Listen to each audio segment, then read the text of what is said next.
오늘은 열왕기상 18장 20절에서부터 40절의 말씀을 가지고 인생의 회복에는 순서가 있다, 인생의 회복에는 순서가 있다라는 제목으로 주님 말씀 증거하도록 하겠습니다. 여러분, 블랙 스타트라는 말이 있는데요, 블랙 스타트 언제 쓰는 말이냐면 도시 전체가 혹은 어떠한 지역이 전기가 싹 다 나갔을 때 쓰는 말입니다. 깜깜한 어두운 가운데서 어떻게 다시 시작할 수 있는가? 우리가 쉽게 생각했을 때 전원이 끊겼으면 발전기 키면 되는 거 아니야? 이렇게 생각할 수 있지만 사실 발전기에 많은 전기가 들어가기 때문에 하는 순서가 있습니다.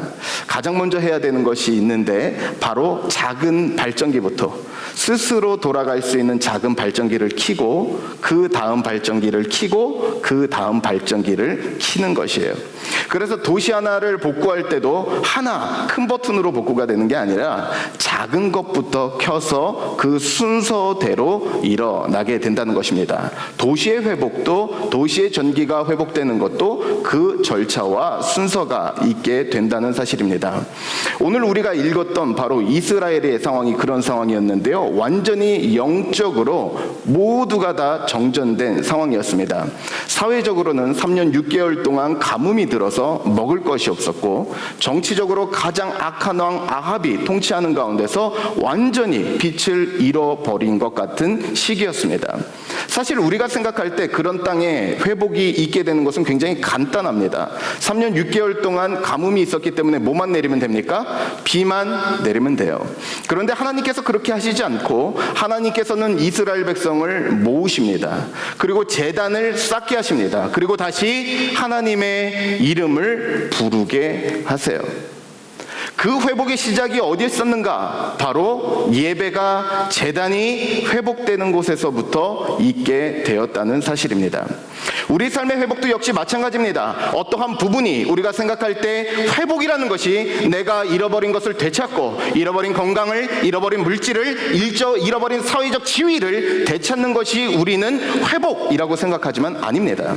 우리 삶의 진정한 회복은 어디 있는가? 바로 하나님과 끊어진 그 관계가 다시 회복되는 것, 다시 이어지는 것, 거기서부터 인생의 회복은 있게 된다는 사실입니다. 그래서 잊지 마십시오. 하나님을 하나님 자리에 다시 두게 될 때 인생의 나머지 삶의 영역들은 질서를 찾아가게 됩니다. 아멘이십니까? 듣고는 계신 거죠? 네. 그래서 우리 삶에서 하나님을 하나님 자리에 둘 때 인생의 나머지 부분들이 제자리를 찾게 됩니다.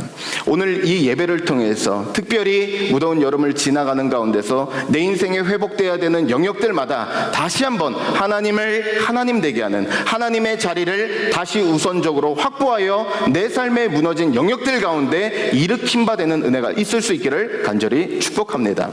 오늘 말씀은 먼저 우리에게 그렇기 때문에 나아가야 되는 결단의 과정을 우리에게 이렇게 이야기하는데요, 첫 번째로 바로 이것입니다. 먼저 말씀은 머뭇거리는 신앙의 마침표를 찍으라고 이야기합니다. 우리 한번 입술로 같이 선포할까요? 시작. 머뭇거리는 신앙의 마침표를 찍으라. 자, 오늘은 이제 이 말씀은 갈멜산에서의 사건입니다. 이제 하나님을 섬겼던 엘리야와 특별히 그 당시에 하나님을 떠나버렸던 그 당시의 바알 선지자와 그 나머지 백성들에 대한 이야기를 담고 있습니다. 그런데 오늘 말씀을 보면 그때 있었던 일들, 그 상황을 진단하며 이렇게 이야기합니다. 21절 말씀인데 같이 한번 보도록 하겠습니다. 같이 봅니다. 시작. 엘리야가 모든 백성에게 가까이 나아가 이르되 너희가 어느 때까지 둘 사이에서 머뭇하려느냐? 여호와가 만일 하나님이면 그를 따르고 바알이 만일 하나님이면 그를 따를지니라 하니 백성이 말 한마디도 대답하지 아니한지라. 오늘 말씀을 보면 하나님의 백성인 이스라엘이 누구를 섬깁니까?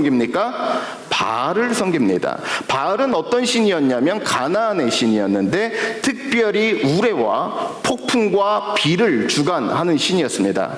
가나안에서 농사를 짓는 입장에서 비가 내린다는 것은 소출을 담보하는 것이고 그들의 경제적인 번영과 앞날을 담보하는 것이었어요.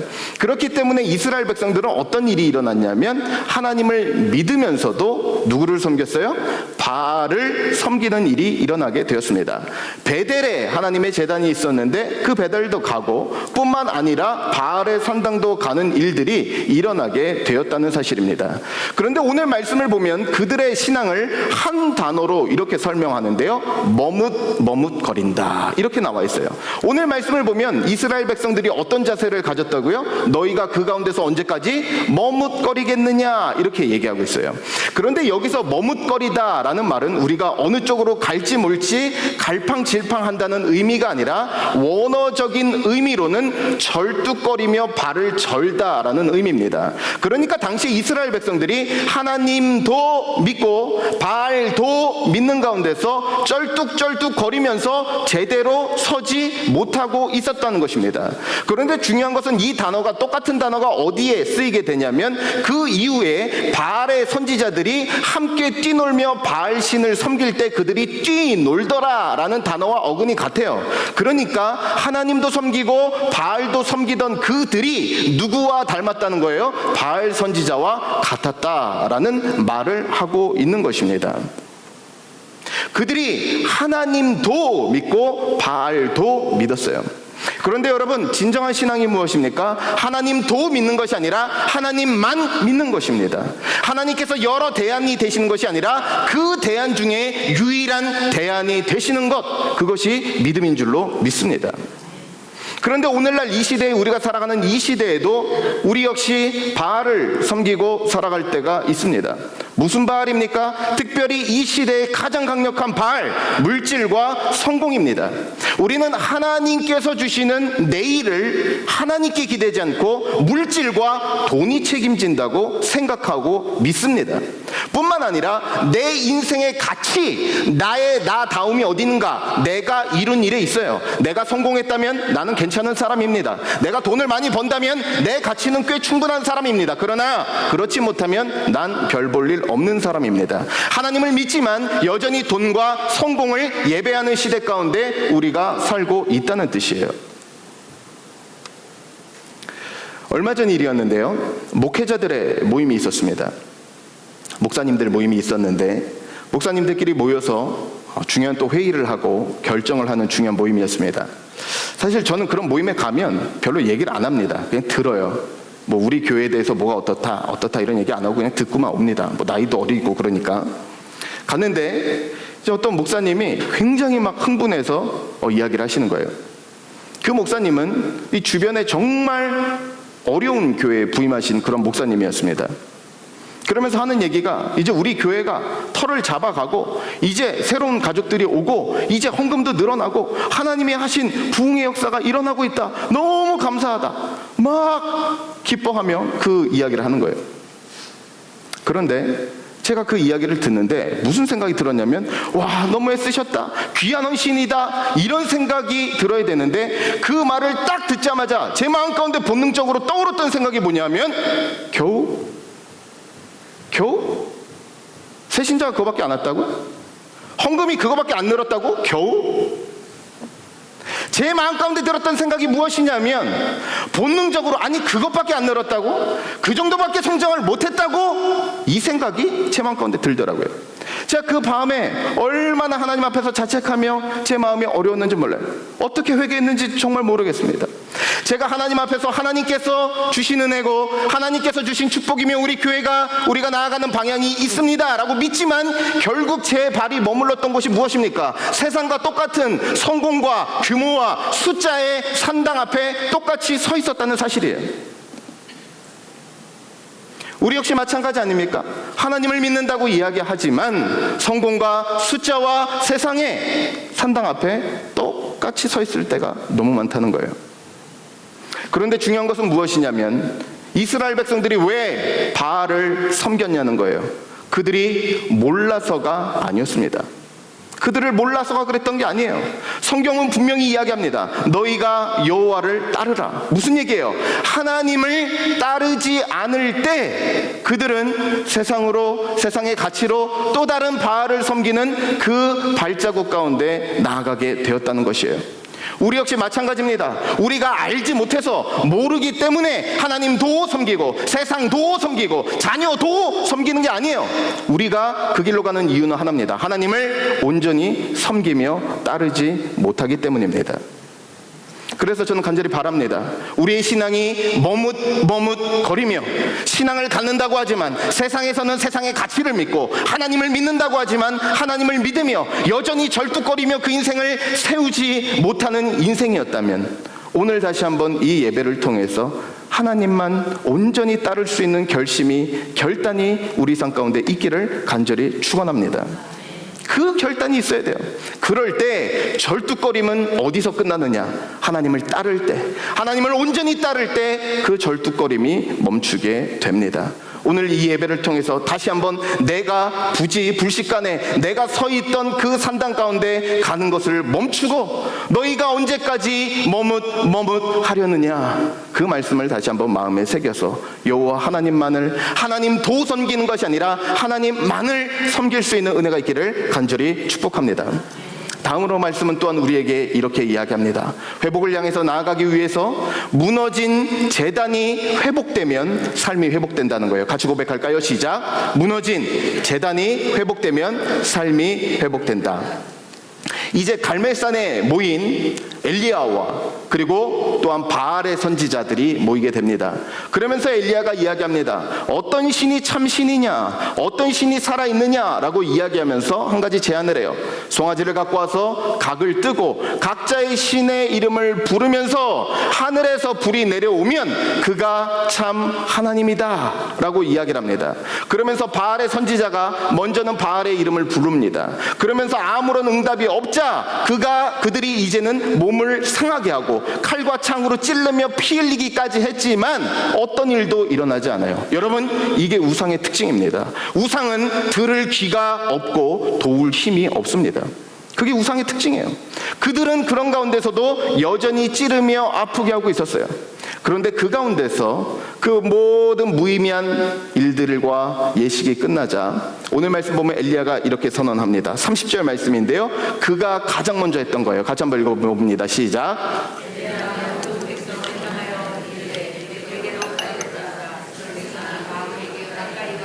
그가 무너진 그가 가장 먼저 했던 것이 무엇입니까? 그가 무너진 여호와의 무엇을 수축했어요? 제단을 수축하되.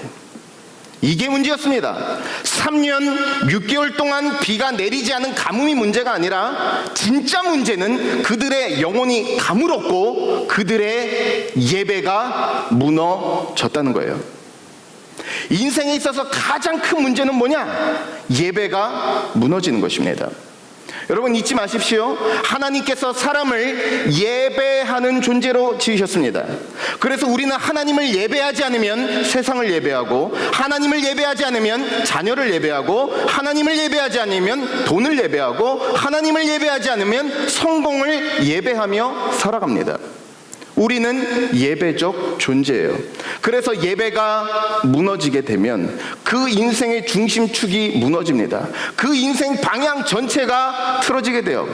그래서 우리가 생각할 때 주일 예배 한 번 안 나오는 것을 그냥 주일 빠졌다, 주일 참석 못했다, 이 정도로 생각하는데 그 정도가 아닙니다. 내 인생의 중심축이 흔들리는 거예요. 내 인생의 방향의 축이 틀어지는 굉장히 중대한 사안입니다.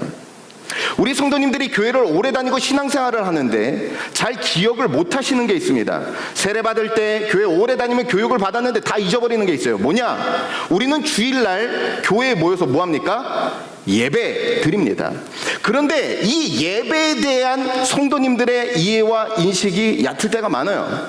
우리는 주일을 어떻게 생각하냐면 월화수목 금까지 일하고 금토 주일 주말 주일까지 일요일까지 쉬고 월요일부터 한 주가 시작된다고 생각해요. 아닙니다. 성경 그렇게 얘기하지 않아요. 웨스트민스터 신앙 고백 대소요리 문답 우리가 믿는 신조 59번은 이렇게 얘기합니다. 띄워주세요. 제가 읽습니다. 창세로부터 그리스도께서 부활하시기까지는 하나님께서 주간의 일곱째 날을 매 주간의 안식일로 지정하셨고, 잘 보십시오.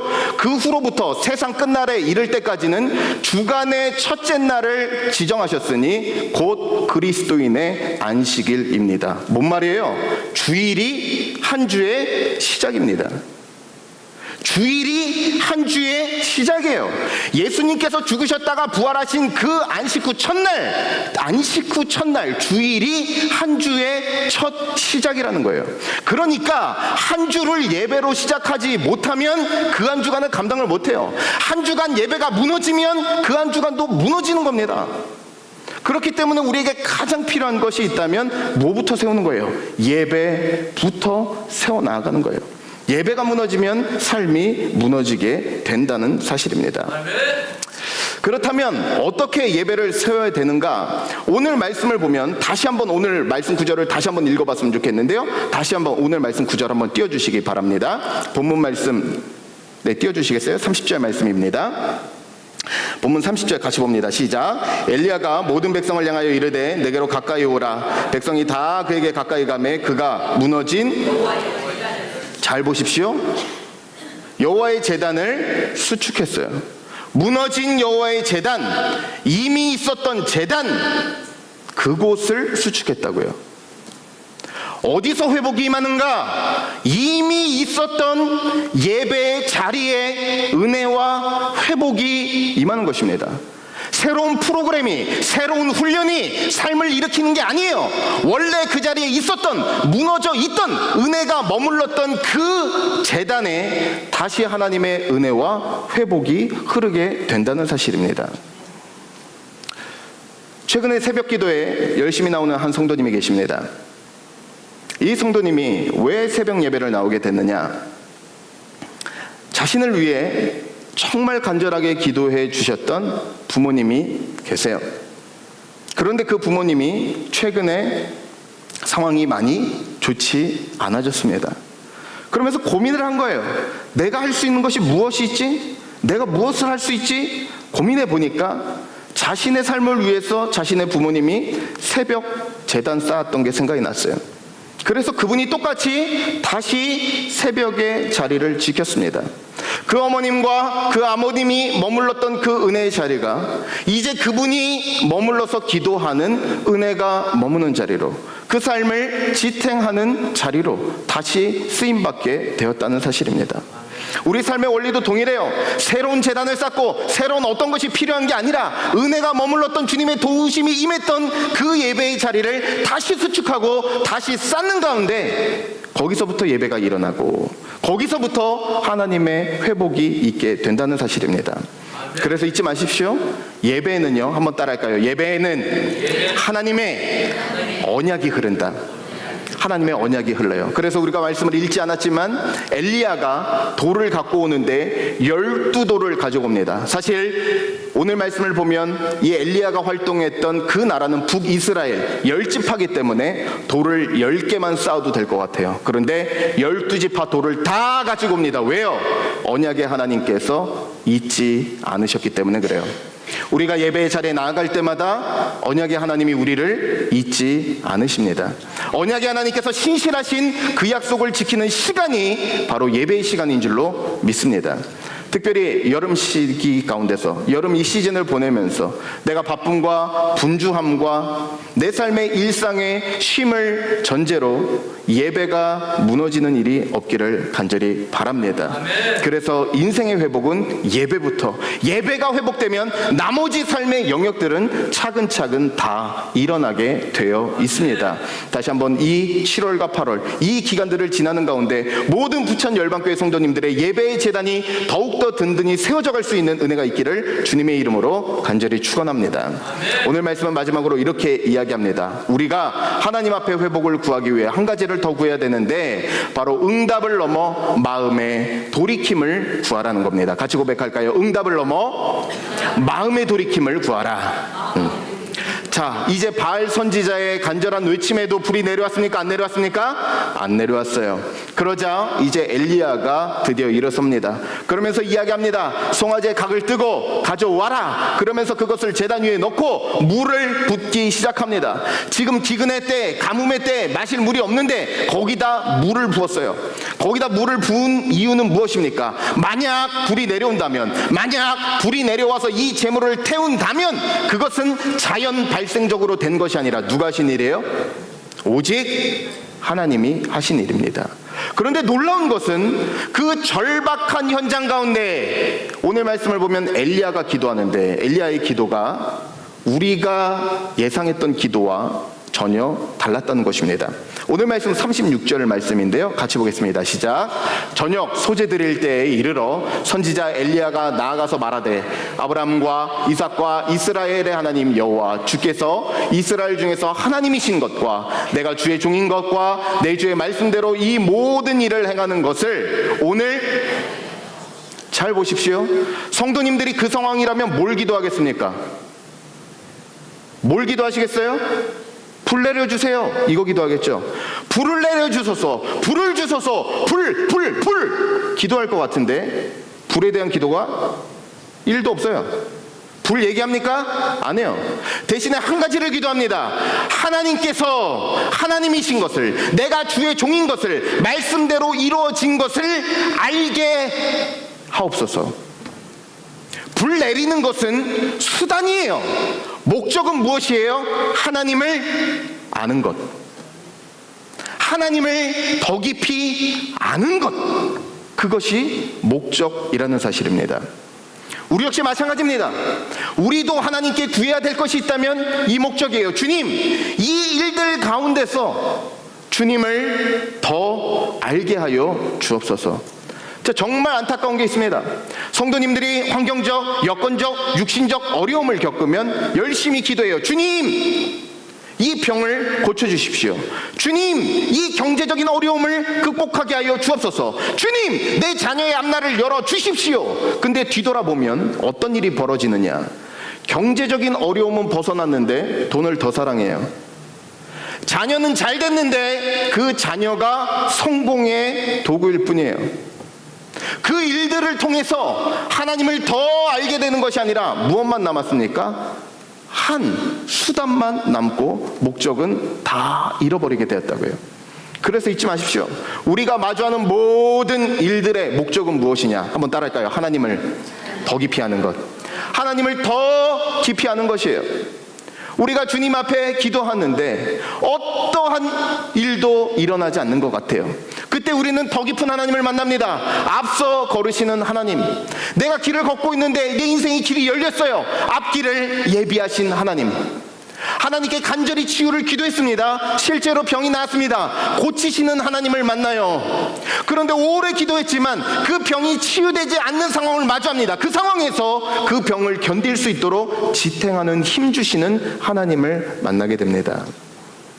그래서 우리가 하나님께 구해야 되는 것이 있다면 상황의 열림만, 환경의 잘됨만 구하다가 목적을 잃는 인생이 아니라 주님, 제 기도에 응답을 하여 주시되 하나님을 더 깊이 알아가게 하여 주옵소서.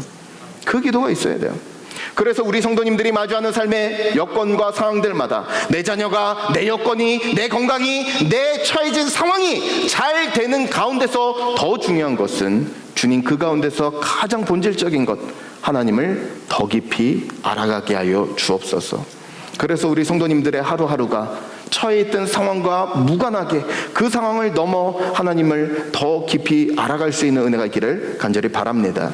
또한 한 가지 기도를 더합니다. 엘리야의 두 번째 기도가 오늘 말씀 37절을 보면 이렇게 나옵니다. 본문 37절입니다. 시작. 여호와여 내게 응답하옵소서. 내게 응답하옵소서. 이 백성에게 주 여호와는 하나님이신 것과 여기에 줄을 치십시오. 오늘 말씀의 결론입니다. 주는 그들의 무엇을 돌이킨다고요? 주는 그들의 마음을 되돌이키심을 알게 하옵소서 하매. 하나님은 어떤 하나님이세요? 마음을 돌이키시는 하나님이시세요. 우리가 구해야 되는 것은 마음 돌이킴의 은혜를 구해야 합니다.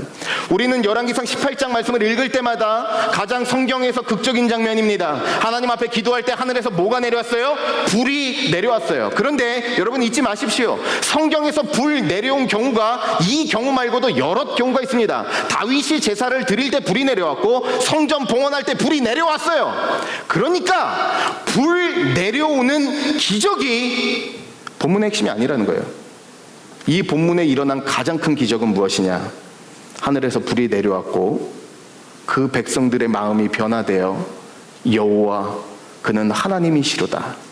그는 하나님이시로다. 뭐가 바뀐 거예요?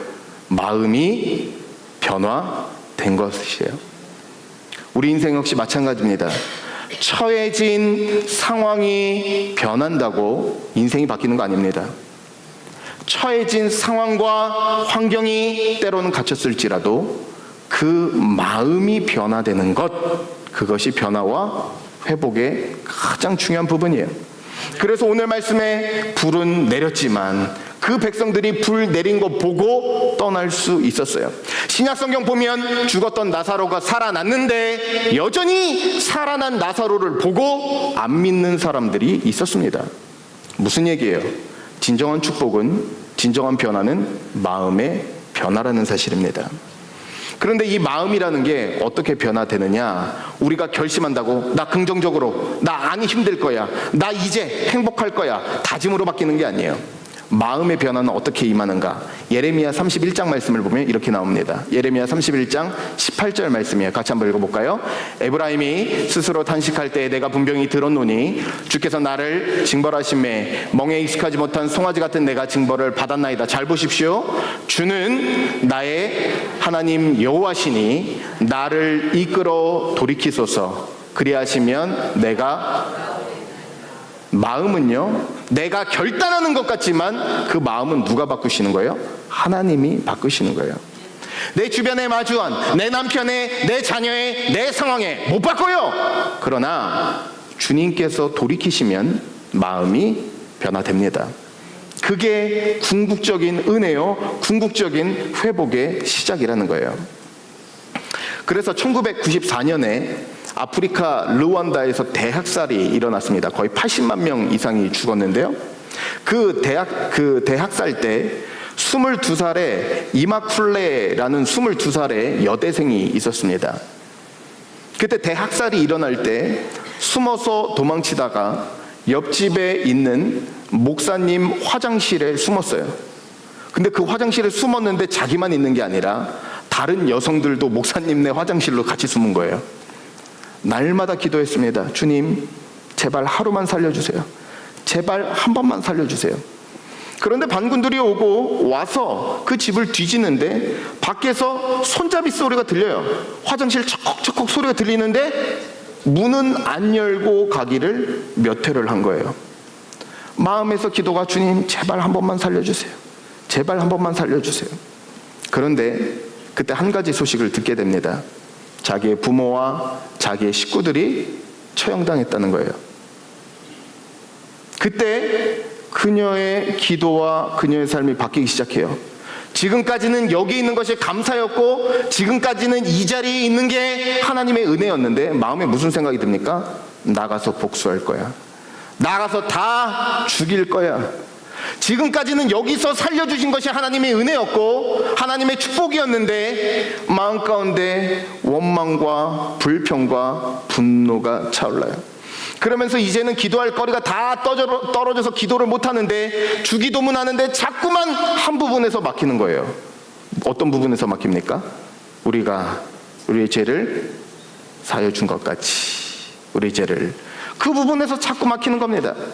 그래서 이제는 기도해요. 주님, 제 마음 가운데서 그들을 품어내기를 원합니다. 그들이 용서할 수 있기를 원합니다. 그녀가 하나 깨달았던 게 뭐냐? 내가 이 상태 그대로 살아남더라도 그 남아있는 삶은 지옥이라는 것, 그 남아있는 삶은 여전히 증오와 후회의 감옥일 것을 알았어요. 그래서 남은 90일 동안 그 기도를 합니다. 그리고 나중에 그 문이 열리고 그녀가 살아남았어요. 그 다음에 몇 년 후에 나중에 르완다 감옥에 가서 자신의 부모를 죽인 그 사람을 정말 얼굴과 얼굴을 마주합니다. 그런데 그때 그녀가 굉장히 중요한 이야기를 남겨요. 저는 당신에 대한 증오를 하나님께 모두 다 내려놓았습니다. 저는 더 이상 증오와 미움 가운데 살지 않습니다. 생각해 보십시오.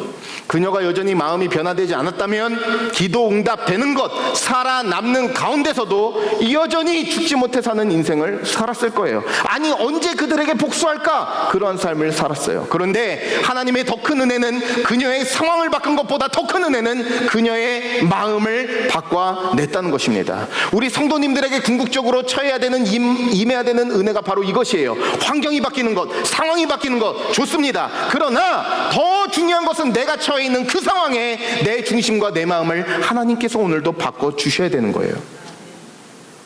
그래서 저는 간절히 바랍니다. 우리 성도님들의 삶 가운데서 여전히 미워하고 원망하는 마음이 있다면 그 미워하는 마음을 용서의 마음으로, 원망하는 마음이 있다면 감사의 마음으로, 두려워하는 마음이 있다면 믿을 수 있는 확신의 마음으로, 그렇지 않으면 우리는 환경은 바뀌고 변화되었지만 여전히 갇혀 살 거예요. 여전히 과거와 후회와 죄책감 가운데 똑같이 살 것이라는 것입니다. 이스라엘 백성들의 마음이 변화되지 않았다면 그들은 불을 보았음에도 불구하고 그들의 삶에 돌아가서 똑같이 바알을 똑같이 섬겼을 거예요. 그러나 하나님의 회복은 결국 그들의 마음 중심을 바꾸어 내었습니다. 우리 성도님들에게 저는 동일해요. 이 은혜를 구하실 수 있기를 바랍니다. 주님, 마음 중심을 변화시켜 주옵소서. 내 자녀의 마음이, 제 마음이, 우리 남편의 마음이, 우리 마음의 중심이 오늘도 이 고백, 여호와 그는 하나님이시로다, 이 고백으로 끝마칠 수 있는 마음의 변화를 허락하여 주옵소서. 이 회복으로 나아갈 수 있는 우리 모든 성도님들 되시기를 주님의 이름으로 간절히 축원합니다.